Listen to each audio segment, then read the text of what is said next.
各位觀眾，大家好，又嚟到組飛秘笈環節啦。顧名思義，又同大家研究組飛方面嘅嘢。開售初時大概10個鐘頭到啦。咁啲組飛咧就唔算話特別超級多嘅。咁啊，暫時講最大嗰注見到一注咧都幾特別㗎，買成差唔多5皮嘅。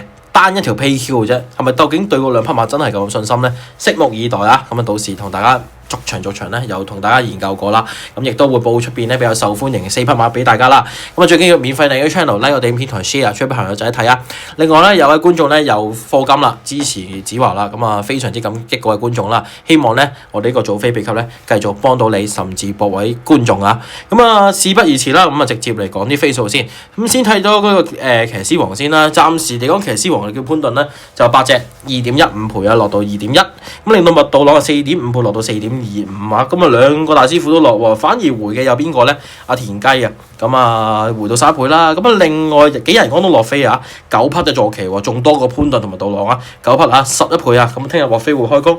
另外布文咧就8隻14倍咁樣啦。巴德利回到25倍啊，艾杜拿直頭都近排好似有啲發毛嘅感覺啊，30倍回到霍雲星亦都30倍啦。蔡明少已經去到成40倍啦，甚至周俊樂45倍咁樣啦。其他騎師就25倍嘅。咁啊，另外有啲啦，艾少禮啊，嗰啲7匹嘅坐騎啊，希爾森6匹啊，金城江啊，楊明倫啊，都劈咗喺其他騎師度，咁變相咧就開熱咗啦，25倍咁樣嘅。咁啊，逐場睇下啲飛數先啦，究竟邊啲騎師都比較熱啲啊？暫時嚟講，潘頓首馬2.1倍咧，我都覺得咧，可以講合理，亦都可以講話唔合理。其實佢啲馬就好似望落去穩健少少，可能小鳥天堂啦。我覺得都其實上場就有啲玩嘢感覺車，我自己覺得就亦都超級慢 pacing 啦。咁但係有啲馬其實係咪真係贏緊咧？即係好似衝上雲霄咁，你都隔咗時間，哇，隔咗咁耐啦，係嘛？笑嘻嘻嗰啲究竟真係咪真係咁高嘅馬咧？你又未知咁樣嘅係嘛？魔法速遞搏來搏去位置，阿東方寶寶揾咗潘頓，又唔係潘明輝咁樣，即係好似有啲疑點咁樣咯，好似就 win 上方面就窄啲咁樣嘅。咁另外麥道朗反而就唔曳喎，咁啊揸呢手馬嚟講，其實隻佢都受歡迎㗎，暫時嚟落去都4.25倍，咁我都覺得可以留意下咗佢先啦。咁另外幾人安咁啊，啱頭先講話9匹嘅啫喎，咁啊當然啦，佢9匹得嚟咧，熱門馬其實真係唔係多嘅，亦都係好多冷門馬，我自己覺得都。咁你見佢熱啲，可能都係會長之寶啊，好有良區稍為熱少少啦，而家都咁勉強叫做有啲飛就係超加啊啲馬咁樣啦，好似上到3班窄啲咁樣。咁另外布文就可能首飾悟空啊，啲堅有利啊等等咯。咁啊唔算話特別太過硬淨啊，即係兩位騎師嚟講到。咁啊到底會啲冷門騎師就會異軍突起咧咁樣。咁暫時望去，其實我都覺得好似揾唔到一個咧，稍為好大信心嘅。但係我自己覺得邊線嘅馬你都可以留意下佢，竟然都揀到麥道朗咁熱咯。我可以留意下30倍嘅霍雲星啊。咁啊，其實霍雲星你揸住大番薯有人中意啦。咁另外馬力嗰啲其實嚟翻3班1000，可能夠揼㗎。跟住就嗰隻星神千歲啦，咁大家都抱住啦。甚至頭場光輝歲月啊，今次功夫都亦都加強咗㗎。咁會唔會嚟下料咁樣咧？係咪先啊？咁啊30倍，咁你對比啫嘛。其實艾杜拿都有騎熱門馬㗎，瑞木啊，甚至嗰啲星際快車8倍啊，喜字寶14倍啊，爆熱7.8倍，都係開30倍。咁我寧願搞霍雲星啦，係咪先？咁一個發毛係咪先？咁抵搏少少嘛。咁亦都霍雲星啲馬我都覺得唔係話特別差，咁啊冷冷地都可以及埋啦。2號麥道朗同埋呢個9號霍雲星先。咁啊接住落嚟咧就睇一睇啦。練馬師王方面咧就1號蘇慧賢啊，落飛落到3.75啦。咁另外文家良就回到9倍，咁啊沈立成就16倍啊，另外賀賢就16倍啊。咁啊呂健威就17倍啊，咁啊7匹嘅坐騎。咁啊另外一 lock 就冇乜點變動啦，蔡若翰啊、廖康明啊等等都冇乜點變動咁樣嘅。咁啊嚟到練馬師王啊點睇咧？咁啊練馬師王其實都係咧近排都比較亂啲，比較均勢啲，我成日都覺得。咁啊今次嚟講明顯啊。蔡若翰係強咗啊啲馬度，但係你好運啦，首飾唔好一世美麗啊，考眼光啊，安泰嗰啲，其實4倍我都覺得都幾抵玩。其實廖康明就我在泥地多方面啦，咁你見到有啲新意馬，又精英紅心啊咁樣，即係最好基本上香港最好泥地嗰啲，其實都喺晒個倉度啊。暫時而家睇落去都咁，另外有啲一身好彩啊，大番薯咁樣，不過佢都成7倍嘅都。唔算話開得特別熱嘅，如果你話50零蚊就可能話都會唔會真係搏下咁樣咧咁樣？咁其實佢都有啲疑點噶嘛，有啲馬都例如咁你精英紅心嗰啲1200夠唔夠？即係個速度會唔會立啲咧？係嘛？咁星龍區上次贏1650係嘛？新二馬就似加分加多咗咁樣，升價呢啲轉過嚟又要搏係嘛？亦都好多泥地好手噶嘛，張鋭啊贏完啊呢啲咁樣，咁即係佢有個疑點喺度咯。咁相反我自己覺得文扣其實都可以留意一下嘅。咁揀完賽岸航道，咁啊文扣就有魔法速遞啦、志滿同行啦、英雄豪傑啦、好友良區啦，甚至喂自強不息，大佬贏咩賽事啊？係咪先啊？甚至確好勁都好，今次揾咗個萬人騎，會唔會有啲變數喺度咧？咁我都覺得文家良都可以繼續留意啦。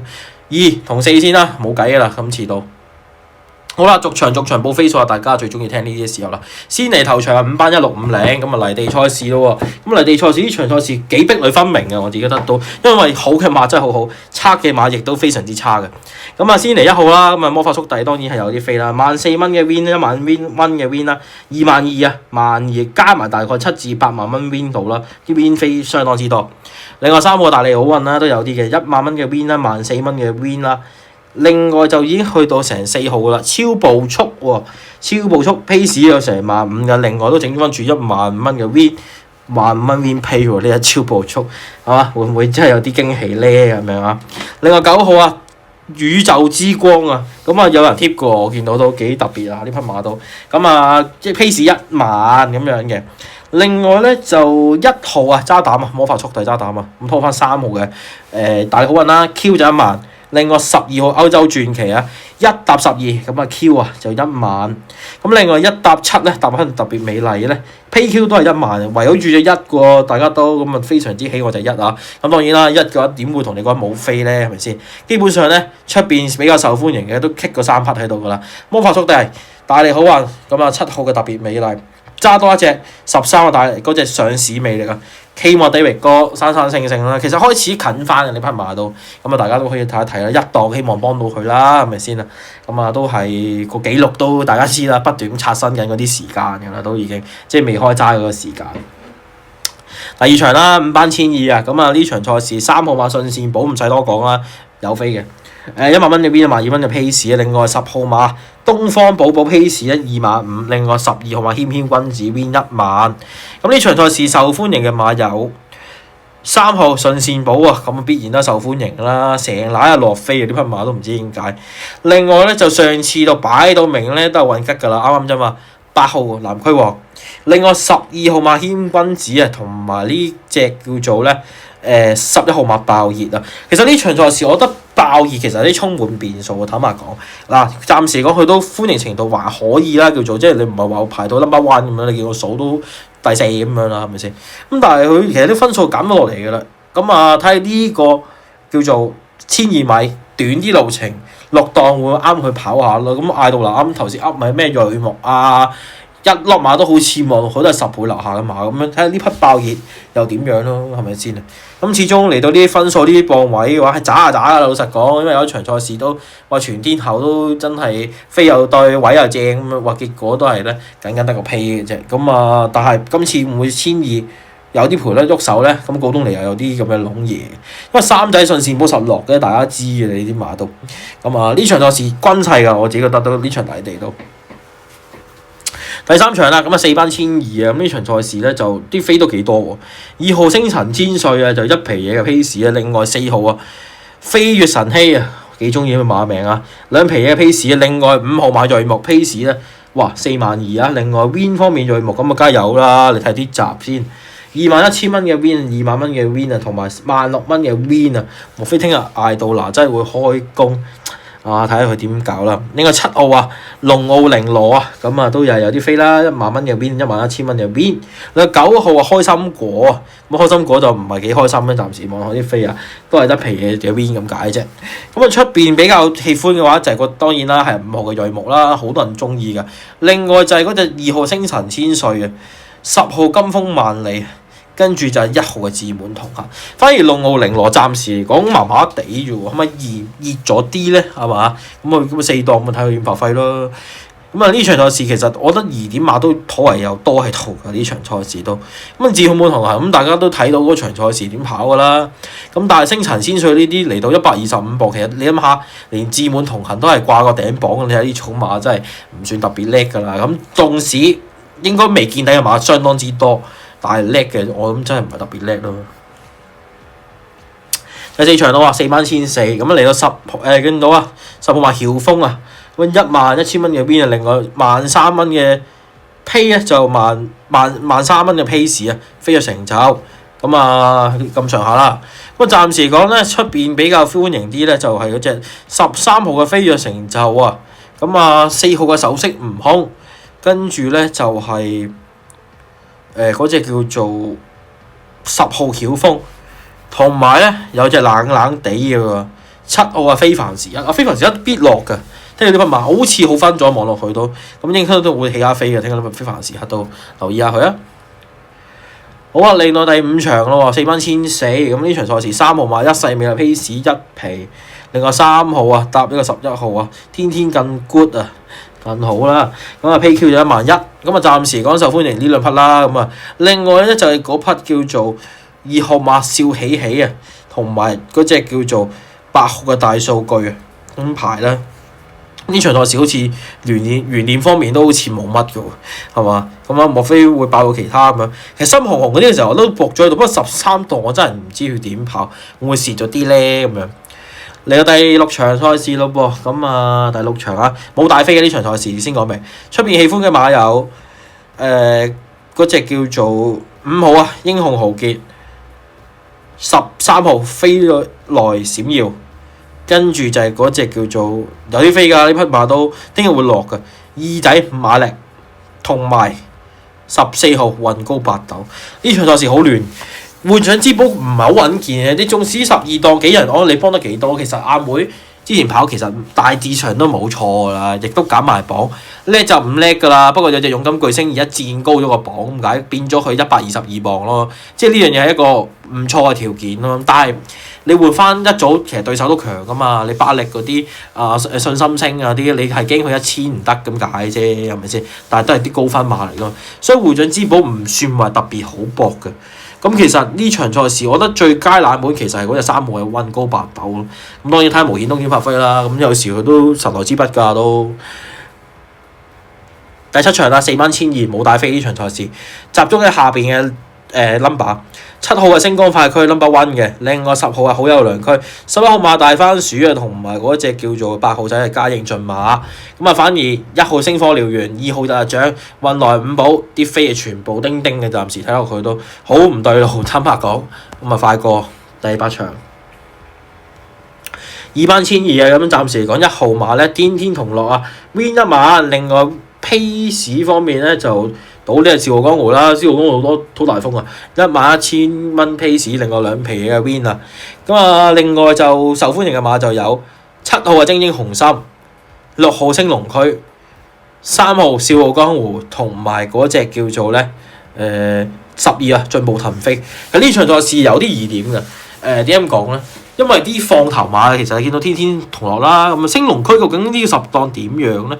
咁啊，另外加埋就人和家興係嘛，電信巴打嗰啲就唔會話流質太後啦，係咪先？縱使今場係1,200，咁呢場賽事其實我覺得進步騰飛啲飛點解會熱過精英紅衫嘅咧？莫非聽日進步騰飛有料到，聽日尤達榮都嗱進步騰飛大家要留意住啊！呢匹馬都唔知點解。你有數得計嘛？你精英紅心其實泥地性質緊當然係好過進步騰飛，進步騰飛你要估個泥地種嘢喎，係咪先啊？你望落去你要估嘅喎，精英紅心唔使估，竟然精英紅心10個開20蚊6蚊 pace，冇乜早飛喎，暫時嚟講，但係佢受歡迎啊，聽日會落飛，咁啊睇12號嘅進步騰飛點樣啦？呢啲馬搏咗喺度我都覺得都即係有機會劏到你嗰啲嚟嘅。第9場3班1650啊，咁啊呢場賽事暫時13號馬海明神區 win 咧就係1萬。咁呢場賽事咧，又係非常之複雜、非常之均勢嘅一場賽事嚟嘅。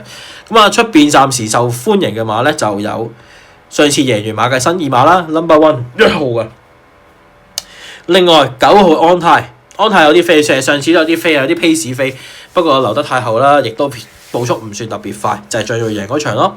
咁另外就係13號嘅海明神區，咁啊爆完冷啦，咁啊升翻上嚟泥地冇問題嘅呢匹馬，泥地其實仲好啲添。咁另外就係嗰隻叫做有啲飛啊，咁住4號堅有利，咁堅有利其實3班係咪證明好多唔係咁，但係中心泥地得咯，即係泥地你性能唔使懷疑咯，濕又得，乾又得，乜都得咁樣嘅。反而咧象鋭你睇下啲飛係死梗嘅，呢啲我第一時間叮佢嘅都會呢啲嘛，爆完啦，俾個11檔你，博個加咗係咪先啊？縱使上次話內閃都贏喎，片來片去都贏喎，冇大疑點㗎。呢匹咧絕對一匹熱門不穩馬嚟㗎，聽日佢會落翻啲飛嘅，我相信都有大榮都會，佢唔會9倍嘅，聽日嚟講都。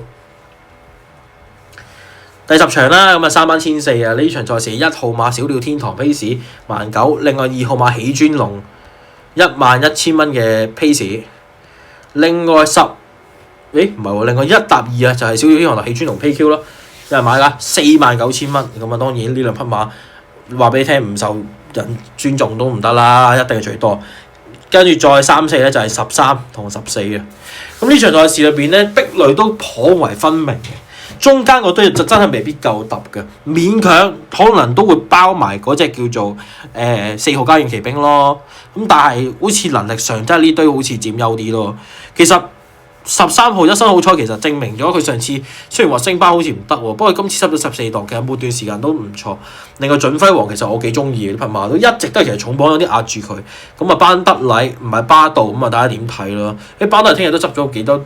邊線馬進步騰飛啊呢啲咁樣啦，咁呢啲馬聽日會起一啲飛咁樣嘅，尤其是34啦，我諗唔會咁嘅賠率咯，聽日會落翻啲噶啦，聽日都會，尤其是一生好彩啊，進輝王呢啲真係唔會咁嘅賠率咯。咁好啦，咁啊今集早飛就講完呢度啦，咁啊大家一隻熱門不穩馬嘅，咁啊揀完隻象鋭之後，象鋭有必然攻擊噶啦，大家知我第一時間都係咁樣去攻擊啲馬。咁啊，亦都揀埋啦，第8場嘅1號天天同樂啦，咁呢馬都係繼續攻擊㗎啦，因為呢場賽事應該係有啲 pacing 嘅，亦都啲飛唔夠硬淨，你見到正常38嘅，165都叫做冇飛。咁啊睇問題啱象鋭啦，象鋭其實應該正路係4倍，19倍完全一滴飛都冇啦。咁所以兩匹熱門馬咧，大家嚟講咧都可能要小心啲。咁啊聽日如果落翻正常嘅指數落翻40蚊啊，啱我哋天天同樂啊，咁個飛數咧咁可以再諗咯。但係暫時個飛數爭太遠嘅時候，你係要小心啲。